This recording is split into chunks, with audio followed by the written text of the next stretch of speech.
नमस्कार, आप देख रहे हैं 4 टीवी न्यूज और आपके साथ मैं हूं आंचल श्रीवास्तव। नजर डालते हैं देश और दुनिया की तमाम बड़ी खबरों पर।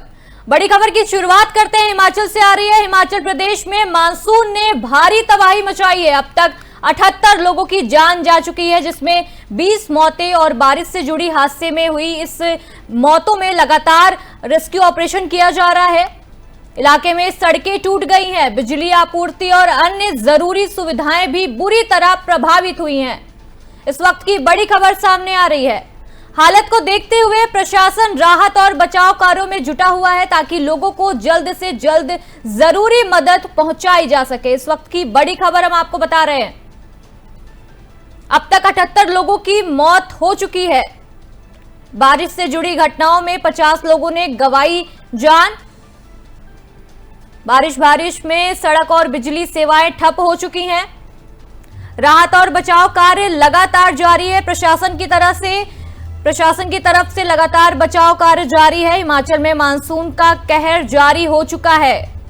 जो भी पर्यटक जा रहे हैं उन्हें सुरक्षा से जाना चाहिए। प्रशासन ये अपील बार बार कर रहा है कि पहाड़ी इलाकों में इस मौसम में भारी दुर्घटना के संकेत हैं।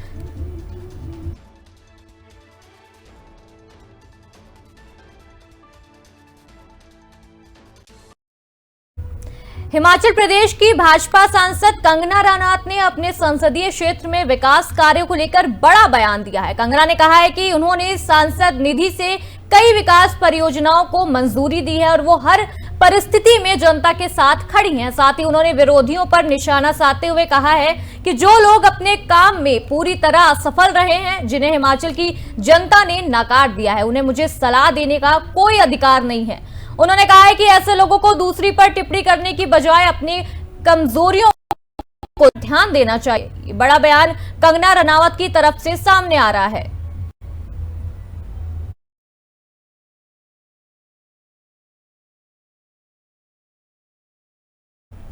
केंद्रीय मंत्री नितिन गडकरी ने अर्थव्यवस्था को लेकर बड़ा बयान दिया है। उन्होंने कहा है कि देश में अर्थव्यवस्था का केंद्रीकरण नहीं होना चाहिए, क्योंकि इससे गरीबों की संख्या बढ़ रही है और कुछ अमीर लोग की सारी संपत्ति पर कब्जा कर रहे हैं। गडकरी ने जोर देकर कहा है कि सत्ता और संपत्ति का विकेंद्रीकरण जरूरी है, तभी समाज में संतुलन बना रहेगा।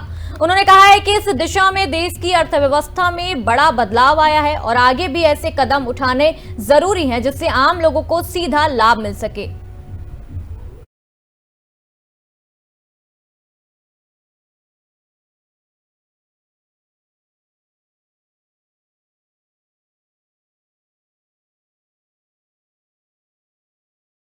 चंडीगढ़ में आयोजित बाबा लक्खी शाह बंजारा प्रकाश दिवस समारोह के दौरान हरियाणा के मुख्यमंत्री नायब सिंह सैनी ने सभा को संबोधित किया।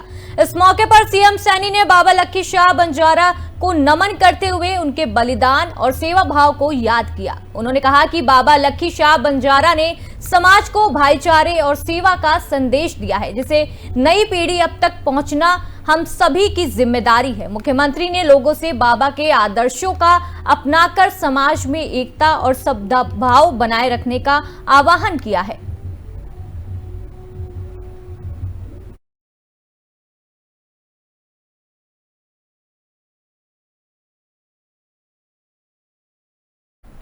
दिल्ली के द्वारका जिले की पुलिस ने एक बड़ी कार्रवाई में भारत में अवैध रूप से रह रहे 29 विदेशी नागरिकों को गिरफ्तार किया है। इनमें से 18 लोग बांग्लादेश के बताए जा रहे हैं, जो बिना वैध दस्तावेज के दिल्ली में रह रहे थे। पुलिस ने गुप्त सूचना के आधार पर इलाके में छापेमारी की और इन सभी को पकड़ा है। पूछताछ और कागजी जांच के बाद तय प्रक्रिया के तहत इन सभी को वापस उनके देश भेजा जा रहा है। पुलिस अधिकारी ने कहा है कि इलाके में अवैध रूप से रह रहे विदेशी नागरिकों पर सख्ती से नजर रखी जा रही है और आगे भी ऐसे लोगों के खिलाफ अभियान चलाया जाएगा ताकि कानून व्यवस्था बनी रहे।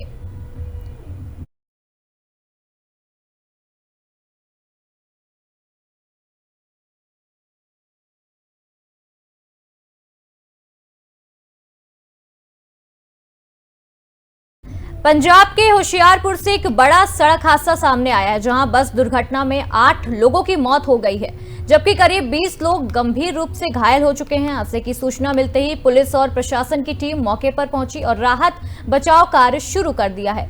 घायलों को तुरंत नजदीकी अस्पताल में भर्ती कराया गया है, जहां उनका इलाज जारी है। दुर्घटना के बाद इलाके में अफरा तफरी मच गई है।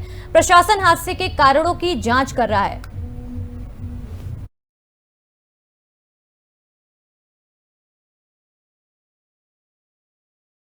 सामने दिखा रहे हैं कि पंजाब के होशियारपुर से एक बड़ी दुर्घटना की खबर सामने आ रही है।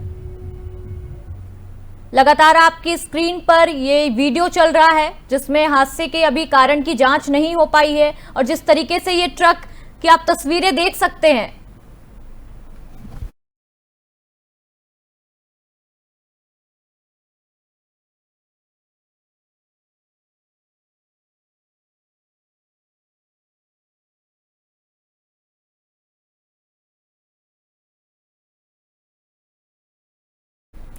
जयपुर राजस्थान से बड़ी खबर सामने आई है। मुख्यमंत्री भजनलाल शर्मा और केंद्रीय मंत्री जी किशन रेड्डी ने मुख्यमंत्री निवास पर खनन विभाग की संयुक्त समीक्षा बैठक की। इस बैठक में राज्य में खनन गतिविधियों की प्रगति, पारदर्शिता और नए कदमों को लेकर विस्तार से चर्चा हुई है। दोनों नेताओं ने अधिकारियों को निर्देश दिए हैं कि अवैध खनन पर सख्त कार्रवाई और प्रदेश में खनन से होने वाली आयु को बढ़ाने के लिए नई योजनाएं लागू की जाएं। बैठक में संबंधित विभागों के वरिष्ठ अधिकारी भी मौजूद रहे।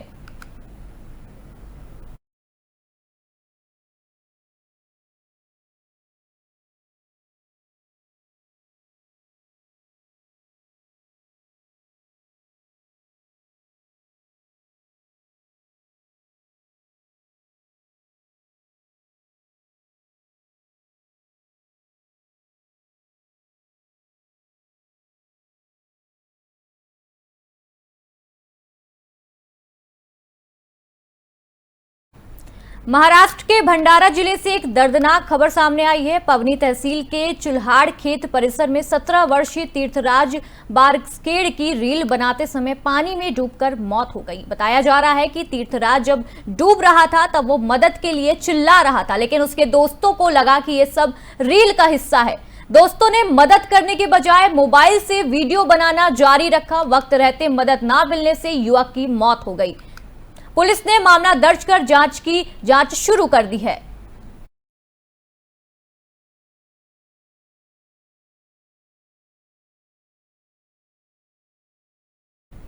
अनंतनाग जम्मू कश्मीर से बड़ी बात सामने आई है। उपराज्यपाल मनोज सिन्हा ने बयान दिया है कि हमारा पड़ोसी देश पाकिस्तान आतंकवाद को जन्म देकर जम्मू कश्मीर की शांति और तरक्की को बर्बाद करने की साजिश रच रहा है। एलर्जी ने कहा है कि कुछ लोग प्रदेश के विकास से खुश नहीं है।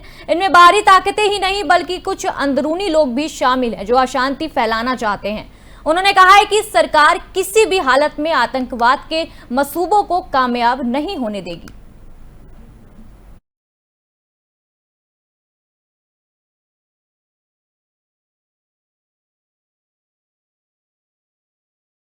जम्मू कश्मीर के उपराज्यपाल मनोज सिन्हा अनंतनाग जिले के तीर्थराज नागबल सिद्ध लक्ष्मी पीठ लोक भवन में आयोजित हरबा उत्सव में शामिल हुए। इस मौके पर बड़ी संख्या में श्रद्धालु और स्थानीय लोग जुटे। हरबा उत्सव क्षेत्र की सांस्कृतिक परंपरा और आस्था से जुड़ा एक अहम पर्व माना जाता है। उपराज्यपाल ने लोगों को शुभकामनाएं देते हुए विकास और शांति की कामना की। आयोजन के दौरान लोक संस्कृति और परंपरा से जुड़े कार्यक्रम भी शामिल थे।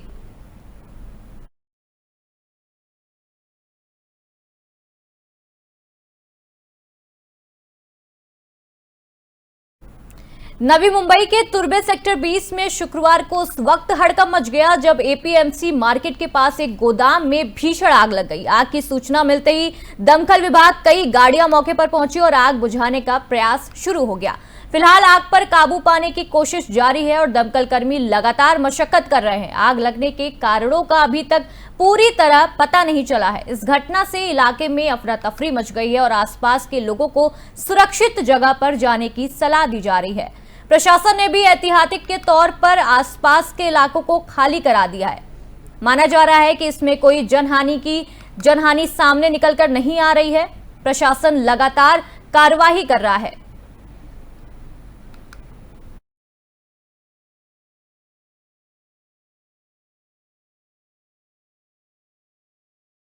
इसी बीच मौसम को लेकर एक बड़ी खबर सामने आ रही है। देश के अलग अलग हिस्सों में आज मौसम विभाग ने 9 राज्यों के लिए बारिश का ऑरेंज अलर्ट जारी कर दिया है। विभाग ने कई इलाकों में भारी बारिश, तेज हवाएं और बिजली गिरने की संभावना जताई है। इससे जनजीवन और यातायात पर असर पड़ सकता है। प्रशासन ने लोगों से सावधानी बरतने और अनावश्यक यात्रा से बचने की अपील की है। इस वक्त की बड़ी खबर मौसम विभाग से सामने आ रही है, जहां प्रशासन ने लोगों से अगर काम नहीं है तो बाहर ना जाने की अपील की है। तेज हवाएं और बिजली गिरने का खतरा नजर आ रहा है।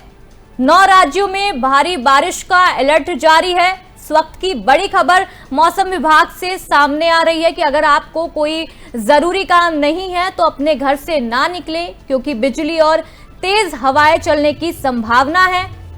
9 राज्यों में बारिश का ऑरेंज अलर्ट जारी कर दिया गया है। प्रशासन की अपील है कि कोई भी अनहोनी ना हो पाए, इसकी वजह से आप अपने घर पर ही सुरक्षित रहें।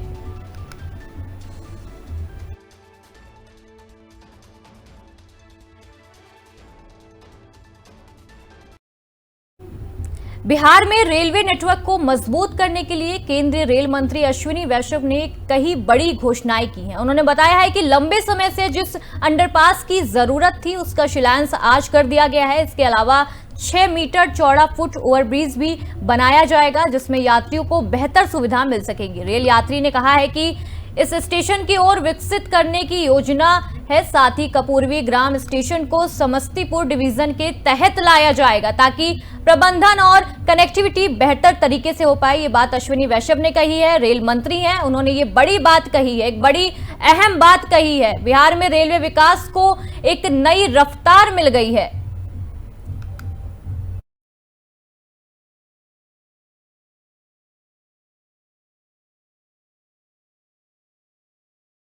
देश और दुनिया के इस खास बुलेटिन में आज के लिए बस इतना ही। आप देखते रहिए 4 टीवी न्यूज। नमस्कार।